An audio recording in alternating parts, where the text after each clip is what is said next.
तो आपका जो स्टेट पॉलिटिक्स जो प्ले आउट हुआ था उससे फर्क पड़ेगा? फर्स्ट फेज का इलेक्शन जैसे ही खत्म होगा और एक परसेप्शन बनेगा कि मोमेंटम बीजेपी की तरफ चला गया। टारगेट पूरा होगा क्या? आपको लगता नहीं पूरा होगा? Ajay Alok ji, welcome to 4 parliament street. Ajay Alok ji BJP के प्रवक्ता हैं, बिहार से संबंध रखते हैं और डॉक्टर भी रह चुके हैं उस पॉलिटिक्स में आने से पहले। अभी पता चला कि वो यूपीएससी का एग्ज़ाम क्लियर कर गए थे, लेकिन कुछ गवर्नमेंट जॉब जची नहीं, पॉलिटिक्स में आना चाहते थे। एक्चुअली पॉलिटिक्स में बिल्कुल आना चाहता था, स्टूडेंट डेज से ही इंटरेस्टेड था और कॉलेज पॉलिटिक्स में भी था।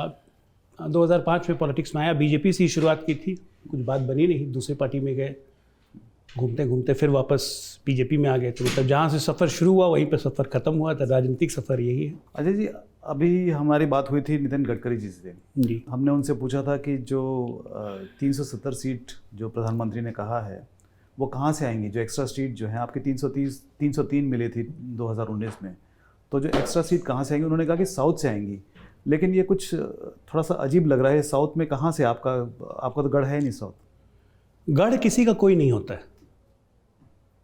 अगर गढ़ देखिए तो कांग्रेस का तो गढ़ पूरा हिंदुस्तान था, 60 साल तक कांग्रेस का गढ़ था, फिर हम 300 कहाँ पहुँच गए और कांग्रेस 400 से घट के 52 पे कहाँ से आ गई, 44 पे भी गई। तो गढ़ राजनीति में नहीं होता है, गढ़ जनता बनाती है। और मुझे लगता है कि वर्तमान में जो भारतीय जनता पार्टी का नेतृत्व है वो जनता में गढ़ कर चुका है।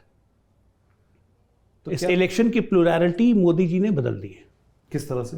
देखिए, 14 में वो उम्मीद के साथ आए थे, जब देश में नैरेटिव हो गया था पॉलिसी पैरालिसिस का, देश में एक नेगेटिव नैरेटिव चल रहा था कि भ्रष्टाचार, what you call India den of corruption, what you call India no FDI. आप हिंदुस्तान को किस तरह से देखते हैं? लाल फीताशाही, ब्यूरोक्रेसी, हर चीज़ में काम अटकाना, लटकाना, भटकाना, प्रोजेक्ट्स डिले। आप इमेजिन कर सकते हैं 40 साल पुराना प्रोजेक्ट अभी कंप्लीट हुआ जाके। तो मोदी जी के प्रति लोगों ने एक उम्मीद देखी, क्योंकि 10 साल as a Gujarat chief minister जो उन्होंने गुजरात को दिया, वो लोगों ने देखा कि एक 80,000 करोड़ के बजट के राज्य को अपने हाथ में लेने के बाद 10 साल में उस 80,000 करोड़ के बजट को 4.5 लाख करोड़ का बजट कैसे ले जाते हैं। मौका पे मोदी जी खड़े उतरे तो 19 में विश्वास का मौका दिया, क्योंकि उनमें विश्वास हो गया कि ये कुछ कर सकता है। और आज जो देश 24 में मौका देने जा रहा है मोदी जी को, वो फिर से उम्मीद का है। ये उम्मीद है विकसित भारत बनाने की उम्मीद। तो ये तो डेवलपमेंट हो गया, उम्मीद हो गया, इसमें हिंदुत्व का कितना हाथ है? देखिए, हम लोग सब यहाँ बैठे हुए हैं और आप लोग तो पत्रकार हैं, देश के विभिन्न पहलुओं को आप लोग छूते हैं, हर एरिया में घूमते हैं। आपने पैल्पेबल डिफरेंस नोट किया है? एक मैंने नोट किया है कि हिंदू होना और हिंदू अपने आप को कहने में अब लोगों को शर्म नहीं आती है, दे फ्लॉन्ट इट। पहले लोग टोपी पहनना, इफ्तार करना फ्लॉन्ट करते थे, अब लोग अपने आप को हिंदू कहना, मंदिर जाना, वहाँ फ़ोटो खिंचवाना, शादी के पहले मंदिर जाना, कोई ओकेजन के पहले मंदिर जाना, एग्ज़ाम के पहले। आप विद्यार्थियों को देख लीजिए, मुझे याद है कि जब मैं स्टूडेंट था, फ्रॉम क्लास 8 टू क्लास 12 या मेडिकल कॉलेज या जब भी, हम लोग मंदिर बहुत कम जाते थे। हालांकि मेरे घर में मुझे हमेशा सिखाया गया मंदिर जाना, कोई भी काम करने के पहले पूजा कर लो, हाथ जोड़ लो, लेकिन वो आस्था नहीं थी। लेकिन आज हिंदू का प्रगटीकरण होना, ये गांव-गांव में जितना फैल चुका है, शहर में जितना फैल चुका है, ये पहले कभी नहीं हुआ था। मोदी जी ने बस ये किया कि आपको आज अपने आप को हिंदू कहने में शर्म नहीं आती है, आप प्राउड फील करते हैं। Being Hindu and being Indian is same. Will this be the reason for BJP's victory in 2024? See, this is not a reason. Elections are not only related to development, and elections is not only related to the work you have done. Election is only related with the perception you have created among yourself. आपकी सोच आपने क्या बनाई है, एक जनता और एक electorate आपके सोच के बारे में क्या सोच रहा है। आज मोदी जी को लोग कहते हैं कि बीजेपी को मुसलमान वोट नहीं देते हैं, तो 8 से 10% हम लोग लगातार देखते हैं, 14 हो चाहे 19 हो चाहे स्टेट इलेक्शन हो, 8 to 10% मुसलमान तो हमको वोट दे रहे हैं। और हमारी हमेशा कोशिश रही है कि 8-10% को हम लोग कैसे बढ़ाएं। आप जितना काम हुआ है आज की तारीख में, चाहे हज यात्रियों की आप बढ़ाने के या संख्या बढ़ाने की बात कर लीजिए, ट्रिपल तलाक ले लीजिए, मरहम ले लीजिए, तो इन सब बातों से एक लोगों में विश्वास जगा है कि मोदी जी के प्रति। और मुझे लगता है कि ये सब फैक्टर लेके, एक इमोशनल कनेक्ट लेके, जनता का जो इमोशनल कनेक्ट है वो प्रिंसिपली लीडर से ही होता है। पार्टी में बहुत लोग की आस्था होती है, लेकिन इस देश में हमेशा एक लीडर को मानने की परंपरा रही है। We are not presidential form of government, लेकिन वोटिंग का trend right from the beginning इस देश में हमेशा प्रेसिडेंशियल फॉर्म ऑफ गवर्नमेंट में ही तरह रहा है, चाहे वो जवाहरलाल नेहरू रहे हों, चाहे वो इंदिरा गांधी रही हो, चाहे राजीव गांधी रहे हो, चाहे अटल बिहारी वाजपेयी रहे हो, एक voting trend has always been a presidential form, and today we are blessed like we have Modi ji. हम लोग हमें कहते हैं कि बहुत लोग अभी एलिगेशन दे रहे हैं लेवल प्लेइंग फील्ड नहीं है। How can we get the level playing field? भाई मेरे पास मोदी जी है, अब उनको हम डिमीन करके दूसरे नेता की तरह कैसे बना देते हैं? हम कैसे लेवल प्लेइंग फील्ड देंगे? हम नहीं ना दे सकते।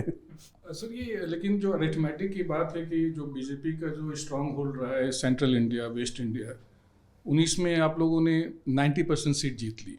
उसके बाद बहुत सारे असेंबली इलेक्शंस में साउथ इंडिया में, शायद वहाँ पर आज की तारीख में आपकी कहीं भी सरकार नहीं है। सो ये जो एडिशनल सीट्स है in terms of solid arithmetic, which states do you think you are going to gain this time? Well our chemistry is increasing. हमारी रसायन शास्त्र जो है जनता के साथ बहुत तेज़ी से आगे बढ़ रही है। यूपी में 62 थे, 80/80 का टारगेट है, 18 सीट तो यहीं से बढ़ जाएंगी। टारगेट पूरा होगा क्या? आपको लगता है नहीं पूरा होगा? I'm asking. हम तो कह रहे हैं कि 80/80, आप उसको कितना भी कम कीजिए, ये तो मानेंगे कि नहीं बढ़ रही है। 62 से तो बढ़ेंगे, आप लोग सबको ही मान रहे हैं। 80 ना आए, आप सोच सकते हैं। हम तो एज अ पॉलिटिकल पार्टी सोचेंगे 80/80। यूपी में सीट बढ़ेंगी हमारी। पश्चिम बंगाल सबसे बड़ा सरप्राइजिंग रिजल्ट देने जा रहा है। अगर 18 की 36 हो जाए तो कोई बड़ा बात आप लोग नहीं कहिएगा, आप लोग स्टोरी चलाइएगा कि ये कैसे हुआ। उड़ीसा में हमारी सीट बढ़ेंगी। बिहार में हम 17 जीते थे, 17 लड़ रहे हैं, तो Bihar is ruled out. Jharkhand में भी हम सैचुरेशन पे थे, लेकिन 14 की 14 इस बार टारगेट है, तो एक सीट वहाँ बढ़ सकती है। उसके बाद आप आ जाइए साउथ के स्टेट्स में। हम आंध्रा में बढ़ेंगे, क्योंकि जो हमारा अलायंस है बहुत फॉर्मिडेबल अलायंस है। 6 सीट पे हम लड़ रहे हैं। निश्चित तौर पे हम कम से कम 4 तो जरूर जीतने जा रहे हैं। और प्लस हमारा अलायंस बढ़ेगा, एनडीए बढ़ेगा, जो हम 400 पार करते हैं। तेलंगाना में हम 4 पे हैं। 100%, 1000% हम तेलंगाना में 8 से ऊपर रहेंगे। तमिलनाडु और केरला, जहाँ हम 0 थे, वहाँ हमारी सीट से बढ़ेगी। कितनी बढ़ेगी? तमिलनाडु में it should not be less than 8। It should not be less than 8। It's not optimistic. मैंने कहा ना कि ये इनर्ट हिंदुत्व फीलिंग जो जगी है, लोग अशेम नहीं है। द्रविडियन पॉलिटिक्स एक लिमिट तक है, पूरा इनको रिस्पेक्ट देते हुए। प्लस हमारे जो प्रदेश अध्यक्ष हैं Annamalai is a tremendous leader. और leader is one who can communicate. आप अपनी फीलिंग्स क्या है, आप कैसे स्टेट को या देश को आगे बढ़ाना चाहते हैं, अगर वो आप जनता में पहुंचा सके और जनता आपसे कन्विंस होगी। Kerala we are again going to spring a surprise. हमारी सीट्स वहाँ आएंगी, हम 0 हैं। केरला में हमारी सीट्स बढ़ेंगी, निश्चित तौर पे बढ़ेगी। Southern south will be a surprise. जो आप आज भी हम साउथ की सबसे बड़ी पार्टी हैं, सिर्फ कर्नाटका और तेलंगाना को लेकर। अगर देखा जाए राष्ट्रीय तौर पे, लोग कहता है कि बीजेपी साफ है, but we are still the largest bloc in south. Kerala में त्रिवेंद्रम ले लेंगे? देखिए थरूर जी जाएंगे वापस PhD करने के लिए 5 साल। वो लोगों के पास बहुत घूमने का समय मिलेगा। लेकिन एक अपोजिशन का एक बहुत बड़ा वो है दैट आपने सारी जो ये प्रोब एजेंसीज हैं इनको वेपनाइज करके आप अपने अपोजिशन राइवल, जितने पॉलिटिकल राइवल्स हैं, उनके अगेंस्ट कर रहे हैं। डू यू थिंक ये सिंपैथी वेव आपको कहीं पे इम्पैक्ट करेगी आपके इलेक्टोरल प्रोस्पेक्ट्स को? लाइक अब केजरीवाल का है, और आज जैसे संजय सिंह जी को छोड़ दिया, अगर कल को केजरीवाल जी का भी आ जाता है, तो how is that gonna impact on BJP's electoral prospects? किस बात की सिंपैथी? आप जेल जाते हैं तो इसलिए आपको सिंपैथी मिल गई? लालू यादव, आपको मैं बता रहा हूँ, भ्रष्टाचार इस देश की जनता पसंद नहीं करती है। ये गलतफहमी लोगों को कि आप जेल का अगर कोई भ्रष्टाचार में जाता है तो उसको सिंपैथी मिल जाती है। You trace the Indian politics. Indira Gandhi 1975 में इमरजेंसी और भ्रष्टाचार इन सब के आरोप में इमरजेंसी के बाद हार गई थी। 84 में राजीव गांधी सुपर मैंडेट लेके आए थे। 404 था, 414 था टोटल इनका कांग्रेस प्लस अलायंस में लाके। एक बोफोर्स चिप का लोगों को विश्वास हुआ, 197 पे कांग्रेस आ गई थी। लालू यादव 97 में गए थे, एब्सोल्यूट मेजॉरिटी में थे। 99 में कांग्रेस के साथ कॉबल करके सरकार बनानी पड़ी। ऐसा डाउनफॉल हुआ भ्रष्टाचार में कि लालू यादव को अगर नीतीश जी नहीं मिलते तो दोबारा सत्ता में नहीं आ पाते। इस देश की जनता भ्रष्टाचार पसंद नहीं करती है, किसी को सिंपैथी नहीं मिलती है। और किससे हम राइवलरी कर रहे हैं भाई? आम आदमी पार्टी 26 सीट पे टोटल पूरे देश में चुनाव लड़ रही है। हमारी राइवल कहाँ से हो जाएगी? कितने जीतेंगे वो? किस बात की उनको सिंपैथी मिलनी चाहिए? आपने इनोवेशन कर दिया करप्शन में। और दूसरी बात, हम 9 से 14 में विपक्ष में थे। उस वक्त 9 से 14 UPA 2 में कौन गया था जेल? भारतीय जनता पार्टी का कोई लीडर गया था? हमारे पे कोई आरोप लगे थे? आज तो हम कह रहे हैं ना कि भाई कर्नाटका में हमारी सरकार थी, आज कांग्रेस की सरकार है। इकोनॉमिक ऑफेंस विंग हर स्टेट के पास होता है। इन्होंने हमें कमीशन 40% की सरकार कहा था चुनाव के टाइम में, तो 40% वाले को जेल क्यों नहीं भेजते हो? आज तुम्हारी सरकार है भाई। विंडिकेटिव नहीं, आपने अगर चोरी किया तो जेल भी जाना चाहिए ना आपको, तो जनता का पैसा लौटना चाहिए। योर सिंसियरिटी टुवर्ड्स पब्लिक क्या है आपकी? आप सत्ता में आने के बाद आपकी रिस्पॉन्सिबिलिटी क्या है पब्लिक के बारे में? इससे मुझे नहीं लगता है कि भारत की जनता भ्रष्टाचार के मामले में कोई जेल जाएगा तो उस पर सिंपैथी रखती है। आप प्रूफ कीजिए ना कि आप इनोसेंट हैं इस मामले में। So this 370 for BJP and 400 plus NDA, we are hearing it almost every day. So by logic, the opposition parties, including Congress, would definitely be 130, 140. Within that, the Congress share, I don't want to guess. But according to you, what is your, by virtue of being a doctor too, what's your diagnosis? What ails Congress? Congress is terminally ill. Is it in the ICU ward? No, it's not. It's on the ventilator. It's terminal stage. Okay. And the problem with the Congress is the doctors treating the Congress, they are actually not qualified doctors. So very soon they will realize after losing this election that in next 5 years, if they have to come out of the ventilator and come out of the hibernation, in fact, because Congress will hibernate after this election for the next 4 years, they need to change their doctor. ये आपने कहा 2014 में नरेंद्र मोदी जी को उम्मीद का एक vote मिला था और उसमें एक उम्मीद ये भी थी कि उनके आने के बाद शायद जो उससे पहले तक राजनीतिक व्यवस्था जिस तरह की चल रही थी, चारों तरफ करप्शन के आरोप ये सब वगैरह, 2G घोटाला, फलाना घोटाला, तो उसमें भी एक सुधार आएगा, एक पॉलिटिकल प्रोसेस में सुधार आएगा, इस तरह की उम्मीद भी थी। लेकिन पिछले 10 साल में जिस तरह से भारतीय जनता पार्टी, और आपने अभी कहा कि भ्रष्टाचार को जनता बिल्कुल सपोर्ट नहीं करती, और सारे भ्रष्टाचारी जिन्हें जेल में होना चाहिए था वो बीजेपी में आ रहे हैं जिन पे भ्रष्टाचार के आरोप हैं, तो आपको लगता नहीं कि ये एक गलत परंपरा की भी शुरुआत हुई है और इसका खामियाजा भी भाजपा को भुगतना पड़ सकता है? देखिए, गलत परंपरा नहीं है। राजनीति में आप पे भ्रष्टाचार के आरोप लगे हैं तो आपको ही साबित करना है कि आप भ्रष्टाचारी नहीं हैं। अडवाणी जी पे आरोप लगे थे, अडवाणी जी ने इस्तीफा दे दिया, ये भी परंपरा हमने देखा है। मदन लाल खुराना पे इसी दिल्ली में आरोप लगे थे, मदन लाल खुराना जी ने इस्तीफा दिया। 10 साल से प्रधानमंत्री मोदी जी हैं, एक आरोप आज तक लगा? एक आरोप आज तक नहीं लगा। आरोप लोग लगाने वाले लगे, कभी सबूत नहीं मिले, कभी चिपकाया नहीं जा सका। हम 9 से 14 में यही बात मैं कह रहा था पिछली बार कि 9 से 14 में भारतीय जनता पार्टी यूपीए के भ्रष्टाचार को जब उठाती थी, यूपीए सरकार उस पर इंक्वायरी ऑर्डर नहीं करती थी, तो हम एविडेंस गैदर करके कोर्ट में जाते थे, सुप्रीम कोर्ट या हाई कोर्ट में देते थे। कोर्ट तब सीबीआई इंक्वायरी ऑर्डर करता था जो कि कोर्ट मॉनिटर्ड होती थी, चाहे वो 2G हो, 3G हो, 4G हो, जीजा जी हो, वटेवर जी हो, चाहे नेशनल हेराल्ड हो, चाहे वटेवर।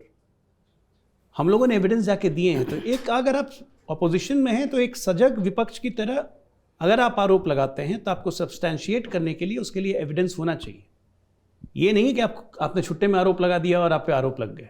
संजय सिंह जी को अगर आज कोर्ट ने जमानत दी है तो 6 महीने तक उनको रखा भी है, और जमानत मिलना हर नागरिक का एक अधिकार होता है। लेकिन इसका ये मतलब नहीं कि इन्वेस्टिगेशंस खत्म हो गए। शराब घोटाले के ट्रेल अभी भी मिल रहे हैं। हाईकोर्ट ने एडमिट किया है कि मनी ट्रेल है। उनके वकील ने ही कह दिया कि पैसे कहाँ हैं, पैसे तो खत्म हो गए गोवा चुनाव में। ये तो वकील ने ही कह दिया है ना। तो आपको देखना पड़ेगा। और हमारे पास जो आप भ्रष्टाचारी सो कॉल कह रहे हैं, जिससे लोग आरोप लगाते हैं, अजीत पवार 70,000 करोड़ हमारे पास आ गए। अजीत पवार को क्लीन चिट महाविकास आघाड़ी की सरकार ने दिया 2 केसेस में। एक केसेस में ईडी ने क्लीन चिट दी है, 2 केसेस में इन्वेस्टिगेशन अभी चल रहे हैं। लेकिन ये मैं आपको गारंटी के साथ कह सकता हूँ कि अजीत पवार पे जिस दिन ईडी ने अरेस्ट वारंट निकाल दिया या ईडी ने उनके खिलाफ चार्जेस फ्रेम करके या कभी कन्विक्ट हो गए, अरेस्ट कन्विक्ट तो बहुत दूर की बात है, अरेस्ट वारंट जिस दिन निकाल दिया उस दिन वो इस्तीफा देंगे और एनडीए से बाहर होंगे। साथ में अलायंस का ये मतलब नहीं है कि आपको भ्रष्टाचार की किसी को खुली छूट मोदी जी दे दें। ये जीरो टॉलरेंस टुवर्ड्स करप्शन हमेशा रहेगा। आप लोगों ने प्रफुल्ल पटेल जी पे आरोप लगाए थे एयर इंडिया इंडियन एयरलाइंस के मर्जर के मामले में। पीयूष गोयल जी ने तो इतना तक कहा था कि आपके पास एविडेंस है मिर्ची की वाइफ, उनके वाइफ का और मिर्ची का सिग्नेचर वाला। बिल्कुल, वो सीबीआई ने क्लोजर दे दिया। हमने अपने सारे एविडेंसेस सीबीआई को सौंप दिए थे। हमने सारे एविडेंसेस पब्लिक डोमेन में भी दिए थे। प्रफुल्ल पटेल अभी परसों 2 दिन पहले एक प्राइवेट चैनल के कॉन्क्लेव में उन्होंने खुद बयान दिया कि सीबीआई के एफआईआर में भी उनका नाम नहीं था, और सीबीआई ने जो केस क्लोजर किया है उसमें उनका नाम ही नहीं है। और मीडिया प्रसारित हो गया कि प्रफुल्ल पटेल पे केस क्लोजर हो गया, जबकि वो खुद कह रहे हैं कि उस एफआईआर में मेरा नाम भी नहीं है। हमने जो एलिगेशन लगाए थे प्रफुल्ल पटेल पे, क्योंकि हमें शक था कि ये इसमें धांधली हुई। हमारे पास जो एविडेंसेस था हमने जांच एजेंसी को दी। जांच एजेंसी ने इन्वेस्टिगेशन की, उनको लगा कि नहीं इसमें मामला नहीं बनता है, कर दिया। एक विपक्ष की तरह जब हम किसी पे एलिगेशन लगाते हैं तो हमारे पास जो भी एविडेंसेस होते हैं हम दे देते हैं। अब वो जांच एजेंसी से काम है, उसको हम मॉनिटर नहीं करते। आप ये देखिए कि बीजेपी के एक बहुत करीबी बड़े कारोबारी हैं, चुनाव के समय उन्होंने भाजपा छत्तीसगढ़ में ज्वाइन किया था, उन पे परसों ईडी की रेड पड़ गई। तब तो नहीं पड़ना चाहिए था ना। तो ऐसा नहीं है, ये सब चलते रहेगा, लेकिन एक जिम्मेदार विपक्ष की तरह या सजग सत्ता पक्ष की तरह आप अगर एलिगेशन लगा रहे हैं तो आपके पास सब्सटैंशियल एविडेंस होने चाहिए, नहीं तो फिर बनता नहीं है। ये राफेल चौकीदार चोर है कि क्या नतीजा होता है सबने देखा है। आपने कहा कि बेल हर नागरिक का अधिकार है, केजरीवाल को मिलना चाहिए बेल? न्यायालय समझेगी तो बिल्कुल दे सकती है, हमें कोई ऑब्जेक्शन नहीं। केजरीवाल जी जेल से सरकार चलाना चाहते हैं, so what do you think? अद्भुत है राजनीति में, भारतीय राजनीति में इतिहास बनता है। जयललिता ने अभी तक इतिहास बनाया था कि 24 घंटे जेल में रहने के बाद उन्होंने सक्सेसर चुना था 96 में।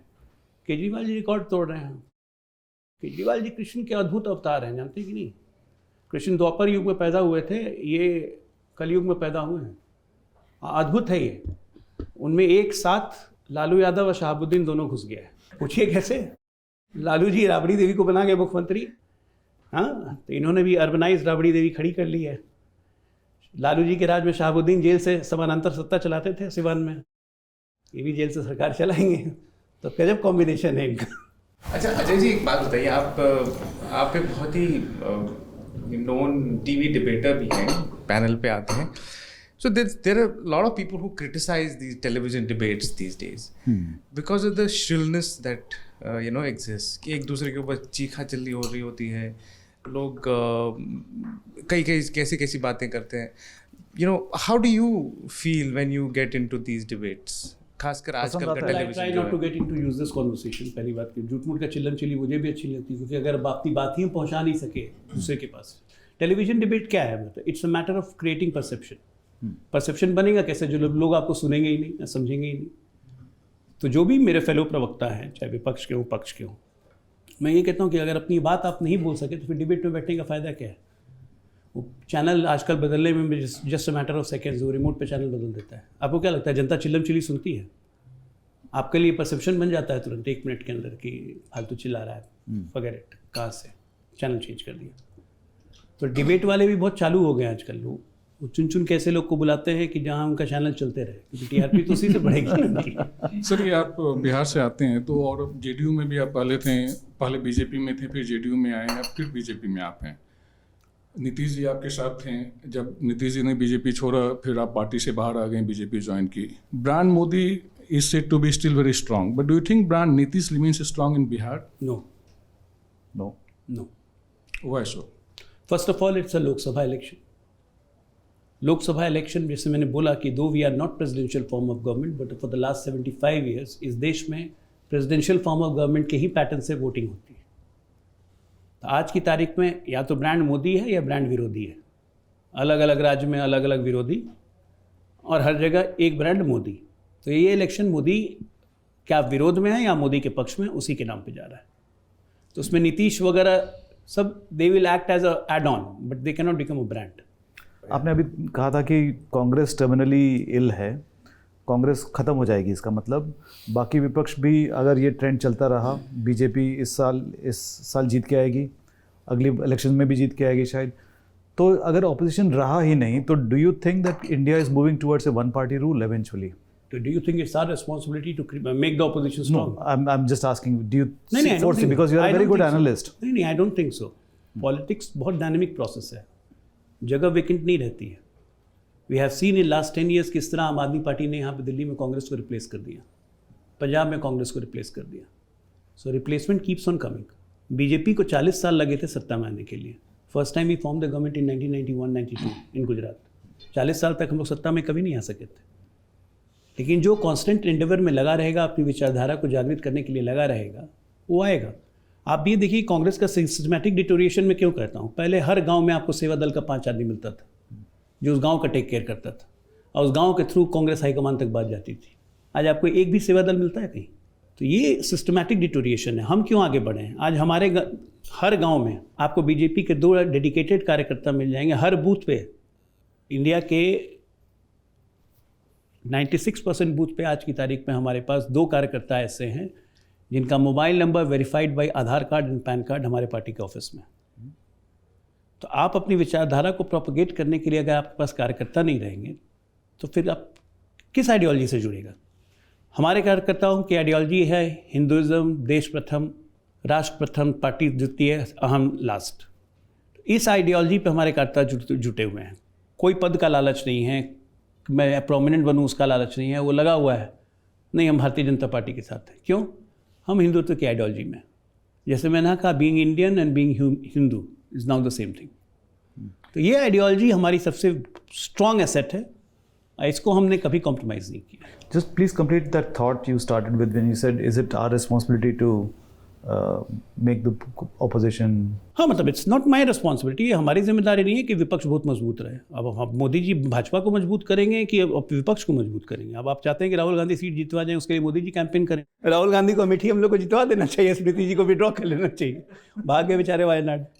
आप ये देखिए कितनी बड़ी दुर्गति हो गई है कि आज तक अमेठी और रायबरेली के लिए इनको कैंडिडेट नहीं मिल रहे। So, yeah, supplementary to Kumar Rafi's question, when you joined the BJP, I think you did not have some good words for Nitish. I mean, in the sense like, he was compromising on corruption, communalism, law and order, something around this time last year. Yeah, you're right. Does it hold good today? See, Nitish Kumar had no reason to part with BJP, except for the burning ambition to become the Prime Minister of this country. He must have thought that this is the last chance and why I shouldn't take a try. He's also, after all, a human being. 15 years, 4 terms, 9 times he has taken oath as CM. कितने दिन CM रहेंगे? He said कि let's take a try. लेकिन 1 साल आए, 1.5 साल रहे, समझ में आ गया कि क्या हुआ है, कुछ नहीं होने जाना है, जो है वो भी खत्म हो जाएगा। And he was losing his credibility every day. Because if you are running an alliance with a partner which you are not comfortable with, जो आपके नाक के नीचे करप्शन कर रहे हो, आज कैसे सरकार बनने के बाद 12 फाइल खुल चुकी है, चाहे रोड कंस्ट्रक्शन हो, चाहे बिल्डिंग कंस्ट्रक्शन हो, चाहे अलग अलग विभागों की 12 फाइल खुल चुकी हैं, माइंस में फाइल खुली हुई हैं, सबकी इन्वेस्टिगेशन हो रही है, इकोनॉमिक ऑफेंसिंग इन्वेस्टिगेट कर रहा है। डोंट बी सरप्राइज कि इलेक्शन के बाद 10 FIR फिर हो जाए तेजस्वी एंड मंत्रियों पर। तो उनके नाक के नीचे हो रहा था। अब नीतीश कुमार इस तरह के आदमी नहीं है कि कोई जाके उनको कहे कि DM का ट्रांसफ़र कर दीजिए, DSP का ट्रांसफ़र कर दीजिए, SP का ट्रांसफ़र कर दीजिए। तो ये सब चीज़ वो कभी टॉलरेट नहीं कर सकते हैं। ऐसा हो रहा था उनके साथ। So in this context, I'm wondering how seriously one should take all the pronouncements made by leaders. Like Nitish famously said, even if I die, I will not come back to the NDA. Or be taken with a pinch of salt, good headline for the day. After all, end of the day, you have to have headlines. आप परिवारवाद की बात कर रहे थे, तो उसमें आपको क्या लग रहा है कि रोहिणी आचार्य जी की बात चल रही है खड़े करने की? She will be the 6th member from Lalu Yadav's family to be entering politics. So what are your thoughts on that? Second part of the question is, आपने अभी बोला headlines बड़ी होनी चाहिए, तो there is a thought or opinion that BJP somehow manages the headlines. Something big is going to happen when like Kejriwal gets arrested, जब electoral bonds का revelation हो रहा था. So how much truth is that there in this opinion? I think I'm very clear in that every political party should be smart enough to make headlines in their favor. Because if they cannot make headlines in their favor, that means there is not a smart politics. So if you are in politics, you are into 24/7 politics, and your every move should be smart enough that you should be able to make headlines. विरोधियों को हम क्यों चलने दें भाई? हम राजनीति कर रहे हैं, हम अपने एजेंडे पे चलेंगे कि हम विरोधियों का जवाब देंगे? हमारा एजेंडा ऐसा होना चाहिए कि विरोधी हमें जवाब दें, डिस्कोर्स हमारा होगा, हम दूसरे के डिस्कोर्स पे नहीं चलेंगे। BJP in Modi regime is going through their own discourse. We are not following others. हमारा ये लक्ष्य नहीं है कि हम किसी की लाइन छोटी करें। हमारी लाइन अपने आप इतनी बड़ी हो जाएगी कि दूसरे की लाइन छोटी हो जाएगी। We are not believer of cutting down to anyone in size. We are just increasing our size, and which has been proved in consequent elections. You also said that in Bengal, I mean, there will be surprise results. You will do well. So you say that because of Sandesh Khali, or you feel there is an undercurrent against Mamata, or probably your cadres have been working very hard in the last 5 years? There is undercurrent against Mamata. There is no doubt about it. उसमें कोई शक नहीं है। संदेश खाली तो एक just example है। बंगाल में ऐसे कम से कम 50 संदेश खाली हैं। आपके रिपोर्टर्स वहाँ कवर करते होंगे PTI में, बाकी सब जगह पे। वहाँ क्या हालत हो गई है एक आम हिंदू की, just because of appeasement by the government. आप वहाँ ना पूजा मना सकते हैं, ना पाठ कर सकते हैं। और डेमोग्राफिकली जहाँ पे हिंदू कम है, या तो उनको भगा दिया जा रहा है, या नहीं तो उनको बोला जा रहा है कि कन्वर्ट कर दो। रालिब, खालिब और गालिब जो हम लोग सुनते थे पहले कश्मीर में, वो बंगाल में चल रहा है। So it's a real sorry state of affair. यहाँ पे प्रदेश का मंत्री बोले कि ये मेरा मिनी पाकिस्तान है, and he takes pride in saying that, and chief minister is silent, तो उस प्रदेश का क्या हाल हो रहा होगा। इसीलिए आम जनता का सेंटिमेंट जो था, जो कम्युनिस्ट को हटा के ममता को जब लोग लाए थे, वो आम जनता का सेंटिमेंट, जो भद्र पुरुष का सेंटिमेंट है। हम लोग कहते हैं कि बंगाली में जितने लिटरेट हैं वो they are always have a leaning towards left.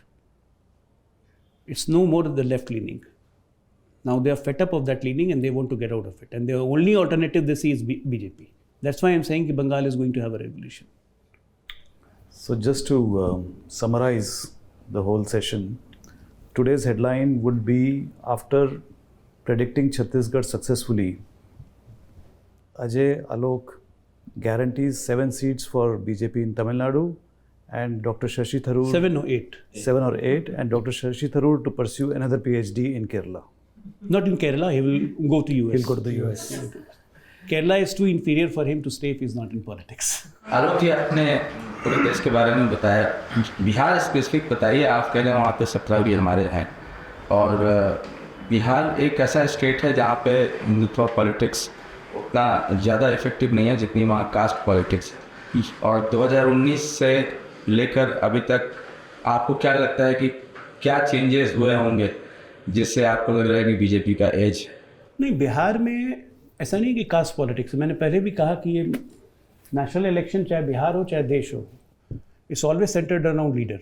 Bihar में भी 40 कॉन्स्टिट्यूंसी में एक बार जान जाइए, कैंडिडेट स्पेसिफिक इलेक्शन ही नहीं है। It's again you are for Modi और अगेंस्ट मोदी।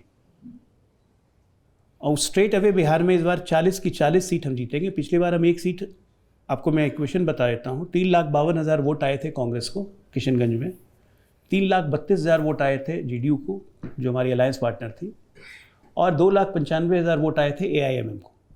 तो इफेक्टिवली हम लोग 22,000 वोट से हारे थे। एआईएमएम पिछले 5 साल में बिहार में मजबूत हुई है। 19 के बाद 20 में उनके 5 विधायक वहाँ जीत गए थे। इस बार एआईएमएम वहाँ पे 11-14 सीट पर चुनाव लड़ रही है। उनका पेनिट्रेशन अपने कोर वोटर्स में ज़्यादा बढ़ा है। अगर एआईएमएम को 25,000 वोट बढ़ जाते हैं, हम ऑटोमेटिकली वो सीट जीत जाएंगे, क्योंकि हम सैचुरेशन पे हैं किशनगंज में। 3,40,000 से ज़्यादा हमें वोट मैक्सिमम बढ़ सकता है, तो हमारा 330, 340, 350 पे जाएगा। लेकिन कांग्रेस की वोटें घट सकती हैं एआईएमएम के कारण। मल्टीपल परम्यूटेशन कॉम्बिनेशन से हम कह रहे हैं कि हम 40 की 40 इस बार जीतेंगे, क्योंकि हमारे वोटर हैं वो कहीं नहीं जाएंगे। पिछले बार हम लोगों ने कैलकुलेट किया था, लगभग 27,000 वोटर जो हैं किशनगंज पार्लियामेंट्री कॉन्स्टिट्यूंसी के, वो वापस नहीं लौटे थे वोट देने के लिए, जो अलग अलग प्रवासी में काम कर रहे हैं। तो हम लोग इस लेवल पे बिहार में काम कर रहे हैं, यूपी में भी काम कर रहे हैं कि जितने प्रवासी लोग बाहर में हैं, we are urging their families कि उनको इलेक्शन में आप बुलाइए वापस। तो इस ढंग से लगभग बिहार में हम 5 से 7 लाख वोट्स बढ़ाने के लिए हमारी पार्टी लगी हुई है। हम बोले ना कि वी आर 24/7 पॉलिटिकल पार्टीज। हम कहाँ कहाँ हमारा वोट कम हुआ है, क्यों हुआ है, उस पर कैसे बढ़ सकते हैं, हर चीज़ की मॉनिटरिंग हो रही है। Since you said your party is 24/7 in this thing, so have you already started working for 2029? It's already there. He's working for 2047. Where you're talking 2029? I think that's what someone said. It's in, He himself said it. Yeah, 2047. He himself said it in one of the conclaves कि आप 2029 की क्या बात कर रहे हैं, मैं 2047 सोच रहा हूँ। महाराष्ट्र कठिन होगा शायद ना? नहीं कठिन होगा। जो आपका जो स्टेट पॉलिटिक्स जो प्ले आउट हुआ था, उससे फर्क पड़ेगा? वो कुछ नहीं फर्क पड़ने जा रहा है। आइट पर जान जाइए, फर्स्ट फेज का इलेक्शन जैसे ही खत्म होगा और एक परसेप्शन बनेगा कि मोमेंटम बीजेपी की तरफ चला गया, तो आप लोग तो इतने दिन से कवर कर रहे हैं, आप जानते हैं कि एक बार मोमेंटम बढ़ता है, जिधर पेंडुलम जिधर झुका उधर झुकते ही चला जाता है। The momentum keeps on increasing, वो घटेगा नहीं। तो क्लैरिटी और कन्फ्यूजन नहीं है ना, पब्लिक एकदम क्लियर है। Whether you have to vote for Modi, you don't have to vote for Modi. आपका परसेंटेज क्या है? In most of the states 224 seats, last time we were more than 50% of votes. Well, for 45 parliamentary seats, we were around 45 to 50% vote. हमारा target है कि 300 plus seats में हम इस बार 50% plus vote देने। और कैसे करना है ये हम पिछले 3 साल से कर रहे हैं इस पे काम। Great, thank you very much. Thank you. Thank you. Yeah.